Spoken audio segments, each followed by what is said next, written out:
Hello everyone, welcome to Mid9M channel. We have a spooky tale for you today from the rugged wilderness of Alaska. If you enjoy these thrilling stories, don't forget to like, share, and of course subscribe so you never miss a video. Buckle up, this one's chilling. About 5 years ago, I took a vacation to the secluded Rangel St. Elias National Park. About 5 years ago, I went on a vacation to Rangel St. Elias National Park in Alaska. The cool, fresh air, beautiful scenery, and vast expanses of wilderness seemed ideal for my vacation from a tedious desk job back home. I'd saved up for years to finance the trip. I wanted my stay to be perfect. I left in late August to fly from my home in Alabama to Alaska. Everything was going great. My flight was smooth and I set out on my camping trip, alone, into the wilderness on September 1st. I hiked about 13 miles the first day and set up camp among the large area of black spruces. I started a small fire to cook some food around 6 p.m. I still remember how I felt, overjoyed that I was away from my stressful life. I lay back on the ground, looked at the stars through the trees, and listened to the fire crackle. It was a while before I began to notice the quietness of the rest of the forest. No insects, no birds, no anything. All I could hear was my breathing and the fire. Not even a breeze met the branches of the spruces. Later on, I'm not sure what time, I was woken up by a noise off in the distance. I'm not sure what it was, maybe a falling tree, but it was fairly loud. I didn't hear it again within 5 minutes, so I went back to sleep thinking it had been part of a dream. I woke up early in the morning just as the sun was coming up. I inhaled the fresh Alaskan air and got up to make some breakfast before packing up and continuing on my hike. By the end of the day, I had moved 9 miles from my original camping spot. It was a slower day, but I enjoyed taking my time and soaking in the scenery. I still hadn't seen any signs of wildlife, however. I didn't even see a bird flying above me or insects buzzing around. I didn't dwell on it, though. I felt like I was in heaven. At about 4 p.m., I saw the first sign of life in over a day, 2 hikers. They were coming the opposite direction of me, but they didn't have any gear with them. We were miles from any civilization, so it was weird seeing anyone, let alone anyone with gear. They were moving at a fairly quick pace, and I ended up having to grab one of them as they went past to ask if they were okay, because they didn't even look at me. The guy I grabbed jumped and nearly started crying. Then he looked at me and said, "Turn back." "It's still back there," and then he jerked away with me, grabbed his friend who had been staring straight ahead with a glossy look about him, and started walking away, still with a quick pace. I reasoned that the guys had been doing some powerful drug in the woods for fun and had started seeing things. I set up camp and ate dinner pretty much the same way I had the night before, stargazing for a while before falling asleep. I woke up with a start several hours later to what I can only describe as a foghorn.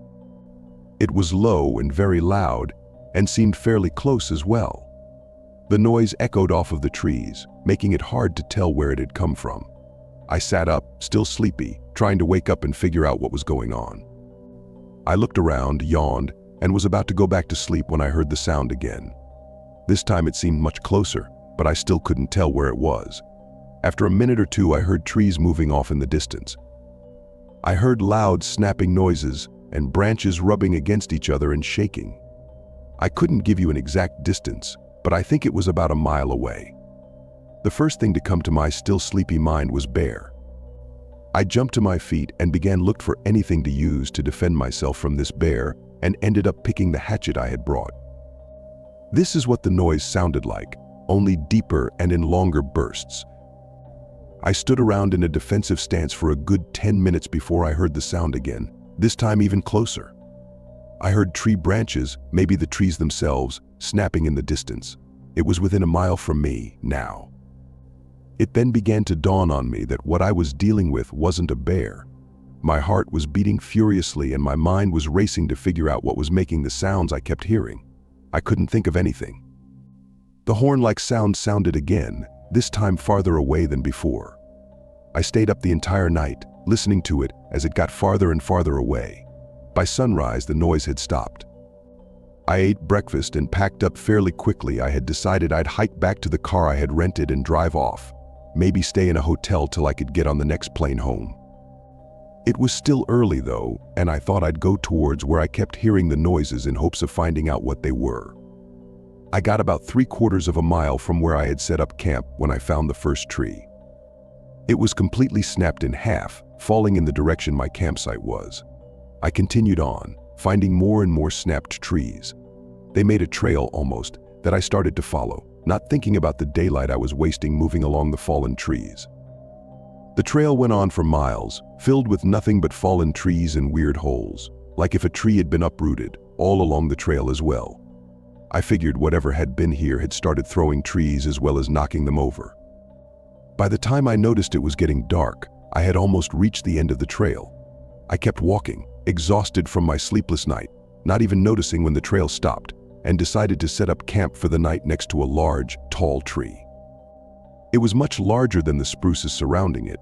It looked nothing like any evergreen I had ever seen, and its trunk was blacker than the night sky. I decided the tree had been a victim of a fire. It had plenty of branches, and my idea of setting up camp near it was so I could climb it in case whatever had been knocking over trees decided to come back. At the top of the tree was a hole, similar to one you might find in any tree, and it looked large enough for me to climb into and hide in if I could reach it. I set up my plan, ate a little bit of food, and then passed out, planning on heading back as soon as I woke up. I'm not sure how long I slept. I must have fallen asleep at around 8 p.m., so it must have been about 3 a.m. when I woke up. I was asleep on my back, clutching the hatchet in one hand, when I felt the ground tremble. Whatever it was close. I was pretty disoriented at first from being woken up, but I soon got a hold of my senses. I clutched the hatchet even harder and tried to open the tent I was in when an extremely bright light appeared right above me. It was blinding, partly because it was just a bright light and partly because my eyes were only adjusted to the darkness. I somehow managed to get the tent open with the full intent of running as fast as I could, and as soon as I did I looked up, trying to get a quick look at whatever it was standing over me. A bright yellow light was coming from a large oval hole in what appeared to be the tree I had planned on climbing. Only the tree was, at least it was supposed to be, about 10 feet away from me. The light hovered, I think, about 70 feet above me. I didn't look much longer because I got out and started sprinting through the woods as fast as I could manage. I lost the hatchet at some point, but I don't think it would have done me much good.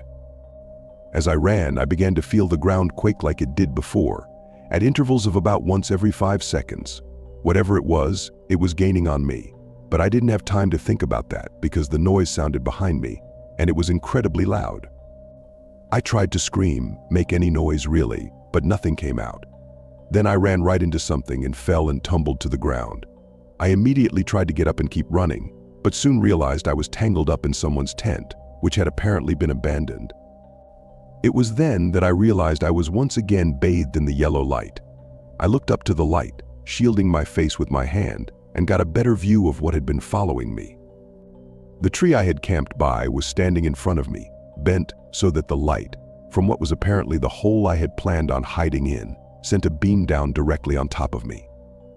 The trunk of the tree, if you can still call it one, was split to form what could only be described as legs, each making a rather deep imprint in the earth, like what I saw along the trail of broken trees. The tree also seemed to have arms or long, thin branches that hung loosely by its side. The thing stood there, unmoving, and seemed to just stare at me.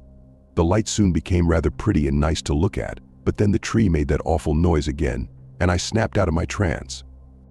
I got up and started running again, maybe even faster than before. I kept running till morning came, and then I kept going till I reached my car. I'm not sure when it stopped following, when it stopped shining its light at me, when it stopped making that horrible noise, but I didn't care. When I made it to my car, I immediately got in and drove off in the direction that I'd come in from. I nearly wrecked several times from exhaustion, but I didn't want to stop and risk meeting that thing again. I eventually made it back to civilization and got the first plane back home. I didn't sleep well for the next few weeks. I live in a fairly wooded area, though I have plenty of neighbors, and had to keep the blinds on the windows closed to keep from seeing the woods outside my house, fearful that the black tree I saw would be standing among the pines and oaks. I still have nightmares.